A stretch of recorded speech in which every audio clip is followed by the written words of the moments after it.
Welcome back to Frame by Frame, the camera game. Let's go over the cameras used in the winning movies at the 2026 Oscars, and stick around to the end because the very last camera revealed is an 8-bit 10-year-old camera that you can pick up on Facebook Marketplace for around $1,000. And of course, it was used to win an Oscar. Let's get into it. Sinners made Oscars history this year when its cinematographer became the first woman and the first woman of colour ever to win the award for Best Cinematography. Autumn Gerald Akapoor shot her previous film, The Last Showgirl, on tiny Super 16mm, about as far from what she used on Sinners as 2 consecutive projects can get. Before Sinners, her biggest awards recognition had come from an Emmy nomination for the first season of Loki, and cinematography work on Black Panther: Wakanda Forever.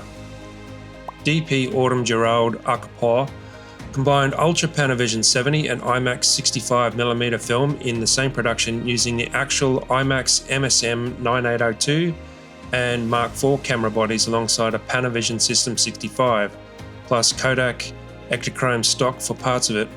First time those two formats had ever been shared on one production. The film also won Best Actor for Michael B. Jordan, Best Original Screenplay for Ryan Coogler, and Best Original Score for Ludwig Göransson, his third win in that category, a record. Director Ryan Coogler wanted the scale to match the film's otherworldly take on the Jim Crow South. Those combined 65mm formats are heavy, awkward gear to run day to day on set, which is part of why nobody had ever tried mixing the two before. Frankenstein swept 3 Oscars this year: Best Production Design, Best Costume Design, Best Makeup and Hairstyling. DP Dan Laursen, a Danish cinematographer, on his 5th collaboration with director Guillermo del Toro, going all the way back to Mimic in 1997, used a classic diffusion filter to soften skin tones and burn out highlights. True or false? That filter was mounted in front of the lens, the standard way it's normally used. The answer, of course, is false. Laursen mounted the black Primus filter behind the lens instead of a magnetic clip in system, letting the highlights blow out while keeping the blacks deep. Shot entirely on the Arri Alexa 65 for all of the 105 days of production. The Arri Alexa 65 first came out in 2015, and despite being a large format camera, it actually weighs less than the classic 65mm film cameras it replaced, around 10.5 kilos instead of over 30. It's been the camera behind The Revenant, Rogue One, Wonder Woman, and Dune Part 2, among plenty of others. A 24mm lens, normally wide angle, on a smaller sensor reads as barely a mid-wide on the Alexa 65, changing the whole sense of scale. F1 the movie's Oscar win wasn't for how it looked, it was for how it sounded, and getting there needed 2 completely different camera setups behind the scenes. The main production camera for the dramatic scenes was the Sony Venice 2, but for the racing footage, Sony built a custom camera from scratch, nicknamed Carmen, small enough to mount directly onto an actual Formula One car, alongside a DJI Ronin 4D for additional coverage. F1 the movie was nominated for Best Picture, but failed to take home that gong. DP Claudio Miranda already has an Oscar for Life of Pi back in 2013, his second nomination after The Curious Case of Benjamin Button, lost 5 years earlier. He also shot Top Gun Maverick with the same director, Joseph Kosinski. The Sony Venice line has also been the camera behind Black Panther: Wakanda Forever and Avatar: The Way of Water in the years since it first launched in 2018. Hamnet is set in the 16th century, lit largely by candlelight, and it won Jessie Buckley the Oscar for Best Actress. DP Łukasz Zal, a Polish cinematographer, was promoted from camera operator to cinematographer on Ida back in 2014, after the original DP fell ill partway through, and he's been nominated for the Oscar twice before this, for Ida itself and again for Cold War. True or false? A production that committed to that much practical candlelight would have shot on film to handle it properly. The answer is false. Zal shot it on the Arri Alexa 35 camera, chosen specifically because of its extended ISO range and internal denoising. Could handle candlelit scenes digitally without needing film stock at all, using Zeiss super speed lenses for daytime scenes and master primes at night. The Arri Alexa 35 only came out in 2022, Arri's first new sensor design in over a decade, and it had already turned up in 6 of the films competing for the Palme d'Or at Cannes just 2 years after launch. Director Chloe Zhao built the film's visual language around representing death's own point of view. Avatar: Fire and Ash kept the Oscars streak alive for James Cameron's franchise. All 3 films have now won the same award, Best Visual Effects. DP Russell Carpenter filmed it on the Sony Venice Rialto, a 3-dimensional system first announced back in 2018 and built light enough to fit inside Cameron's stereoscopic rigs, paired with Fujinon MK and Cabrio lenses. And again, that's the best visual effects, not cinematography, since the entries in this franchise blend so much live action and CG work together. Carpenter already has an Oscar with Cameron for Titanic decades earlier, and has worked with him on every Avatar film in this series since. Building a Sony Venice sensor small enough to survive being crammed into a stereo 3D rig took Sony and Cameron's team years of back and forth development. One battle after another walked away with more Oscars than any other film in 2026.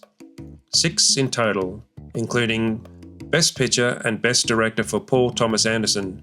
The camera behind it was developed by Paramount engineers back in 1954.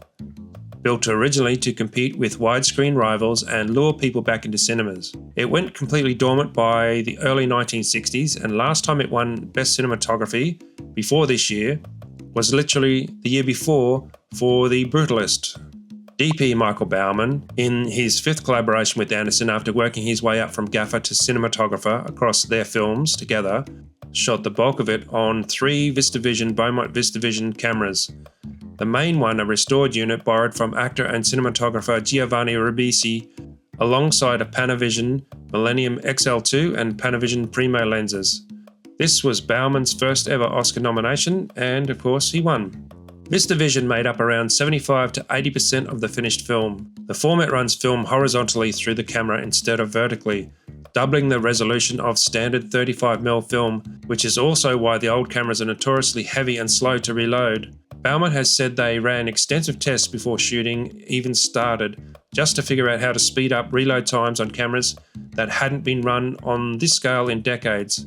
It also picked up Best Supporting Actor for Sean Penn, Best Adapted Screenplay, Best Film Editing, and the very first Best Casting Oscar ever awarded, a brand new category for this year. Weapons won Amy Madigan the Oscar for Best Supporting Actress in a horror film built around the precise compositions and long gliding Steadicam work. DP Larkin Seipel shot it in Atlanta on the Arri Alexa 35 with Master Anamorphics, Canon K35s, and Laowa probe lenses.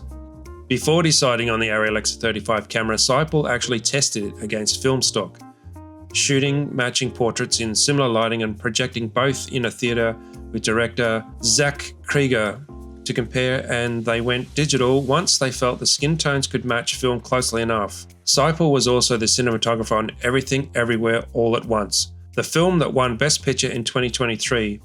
Even though that film itself never picked up a cinematography nomination on its own, he's also an Emmy nominee for the political drama Gaslit. Sentimental Value won Best International Feature Film this year, directed by Joachim Trier. DP Caspar Tuxen previously won the Silver Camera Award for his work with Trier on The Worst Person in the World. True or false? A modern festival drama like this would have been shot digitally. Once again, the answer is false. Tuxen shot it on Kodak film using the Arri LT, ST and SR camera bodies. The Arri line first launched in 2000, merging Arri's own heritage with technology from Moviecam, and it went on to become the camera behind Casino Royale, The Departed, Children of Men, and the Grand Budapest Hotel, which alone picked up 4 Oscars. It's a Norwegian production following an actress reconnecting with her estranged filmmaker father, and Trier and Tuxen leaned on that film stock specifically to help the cast feel connected to something tactile on set. The Singers took home Best Live Action Short this year in a rare tie with another film, only the 7th tie in Academy history. Director Sam Davis has actually been working in the industry for years, mostly as a cinematographer, producer and editor, supporting other people's projects. This is his first big turn, stepping forward as a director himself. Davis also served as his own cinematographer here, shooting the whole thing on the Arri LT in Super 35 3perf on Kodak Vision 3 500T stock through a mix of vintage Canon FD still photography lenses and Cooke Cine Varitol cinema zooms. It's Davis' second Oscar nomination overall. He said he's loved the irony of capturing a cast of unlikely viral video stars with the highest quality of cinematic craft and how much reference film itself lent to their performances. The finished film was still scanned and finished as a 4K digital intermediate, the standard modern workflow even for a project built around a purely old-school camera. Every song in the film was performed live in camera, nothing was dubbed in afterwards. The singers tied with two people exchanging saliva for Best Live Action Short at the 2026 Oscars.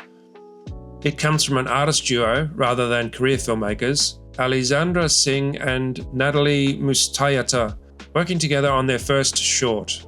DP Alexandra Dusan Blanca shot two people exchanging saliva on two very different bodies sharing the same glass, an Arri Alexa Mini LF and a compact Sigma FP, both fitted with Panavision Primo 70 lenses sourced through Panavision Paris, mostly overnight inside the actual Galeries Lafayette department store.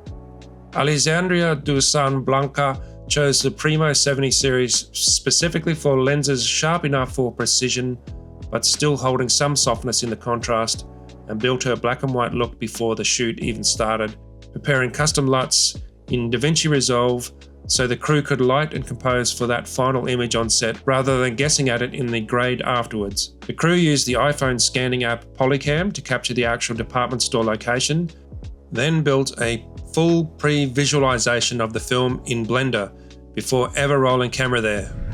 All the Empty Rooms won Best Documentary Short this year, exploring the preserved childhood bedrooms of families who lost children to school shootings. For DP Matt Porwal, this wasn't his first Oscar either. He'd already won once before as an additional cinematographer on Crisis Hotline, Veterans Press 1, back in 2015. He shot all the Empty Rooms on the Canon C500 Mark II, released in December 2019, and the Canon C70, which dropped in September 2020, with Ingenue EZ zooms. A change of pace from the Arri and Sony gear dominating most of this list. Porwal has said he reaches for Canon specifically on documentary work that needs extra sensitivity, this subject being about as sensitive as it gets, and the C70 in particular is built compact and lightweight enough to work verite style without the crew becoming part of the story. He also shot Cartel Land, which won Best Cinematography at Sundance and picked up an Oscar nomination of its own. Director Joshua Seftel built the whole film around 8 of those preserved rooms.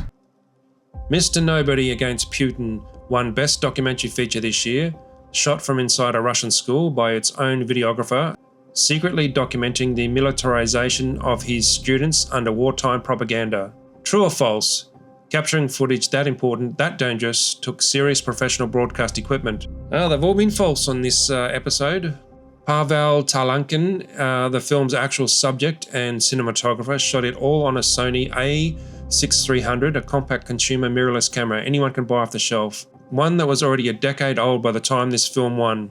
That camera first came out in March 2016 as an APS-C mirrorless body aimed at enthusiasts, not professional cinema work, and it only records 8-bit video internally, nowhere near the professional cinema gear the rest of the list runs on. Talankin also baked most of his picture settings straight into the footage in camera rather than shooting flat and grading it properly afterwards. He and co-director David Borenstein developed an encrypted protocol just to get the footage safely out of Russia.